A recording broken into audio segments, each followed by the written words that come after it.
Assalamualaikum warahmatullahi wabarakatuh. Alhamdulillah berjumpa kembali di pertemuan hari ini, yaitu menjelaskan belajar bersama tentang cabang iman, yaitu tawakal kepada Allah Subhanahu wa taala.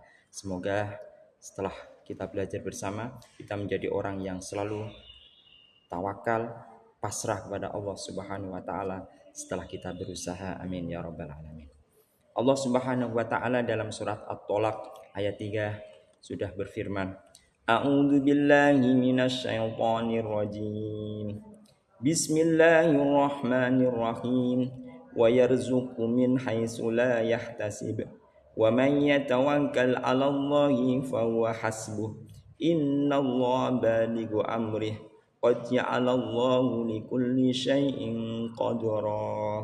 Shadaqallahul alim. At-Tolaq ayat 3. Yang artinya Allah menganugerahkan kepadanya rezeki dari arah yang tidak disangka-sangka, dan barang siapa yang bertawakal kepada Allah, niscaya Allah akan mencukupkan keperluannya. Sesungguhnya Allah melaksanakan urusannya. Sungguh Allah telah mengadakan ketentuan bagi setiap sesuatu. Dari ayat ini jelas bahwa rizki datang dari Allah Subhanahu wa taala. Rizki datang dari Allah, bahkan datangnya tak terduga-duga. Untuk itu marilah kita selalu pasrah tawakal kepada Allah Subhanahu wa taala. Dalam hadis Nabi Muhammad sallallahu alaihi wasallam diriwayatkan an Umar bin Al-Khattab qala Rasulullah sallallahu alaihi wasallam, "Law annakum kuntum tawakkaluna 'ala Allah haqqun haqq tawakkuli haqq tawakkuli laruziktum kama yurzaqu tayru ta'du hisaman wa taruhu bitanan," rawahu at-Tirmidzi.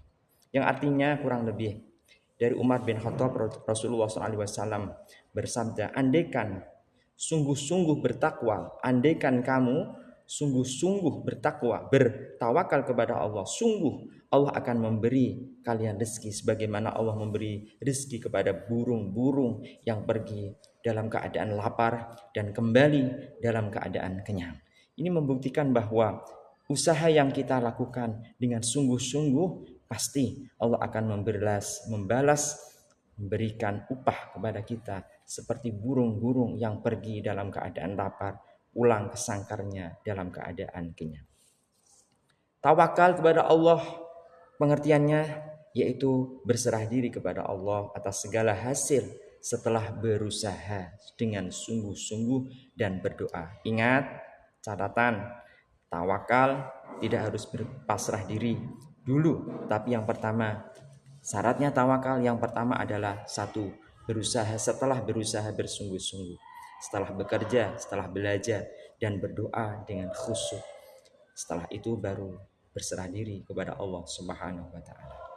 Di antaranya cara bertawakal kepada Allah, satu, berserah diri kepada Allah. Setelah berusaha mendekatkan diri kepada Allah, melakukan segala sesuatu karena Allah, bersikap ridha terhadap segala pemberian Allah, ridho, merasa cukup, qanaah atas apa yang telah diberikan Allah Subhanahu wa taala kepada kita semua.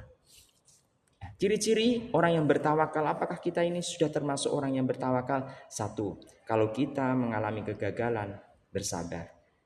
Jangan sampai kecewa. Yang kedua, ketika kita sukses, bersyukur. Tidak boleh sombong, bersyukur atas pemberian Allah. Tenang menghadapi segala sesuatu. Manfaat tawakal satu, iman kita menjadi kuat. Iman kita menjadi apa? Kuat. Melatih kemandirian, memperoleh kehidupan dunia dan akhirat, mudah beradaptasi, pantang menyerah, diberi rezeki cukup, dan bahkan diberikan rezeki yang tak terduga-duga. Amin ya robbal alamin.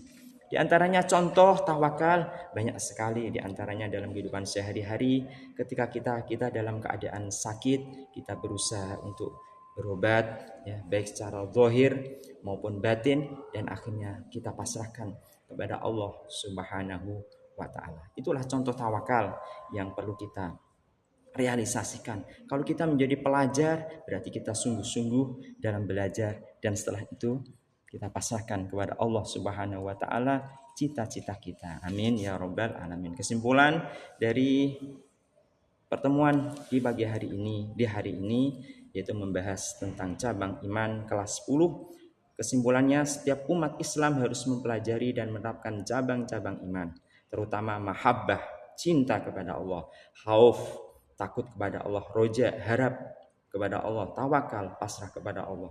Mahabbah berarti mencintai Allah, khauf, takut kepada Allah, roja, berharap kepada Allah, tawakal, berserah diri setelah berusaha. Jika kita terapkan keempat cabang tersebut dalam sehari-hari, maka kita menjadi orang yang tambah takwa kepada Allah Subhanahu wa taala. Amin ya rabbal alamin. Terima kasih, semoga bermanfaat. Mohon maaf. Wassalamualaikum warahmatullahi wabarakatuh.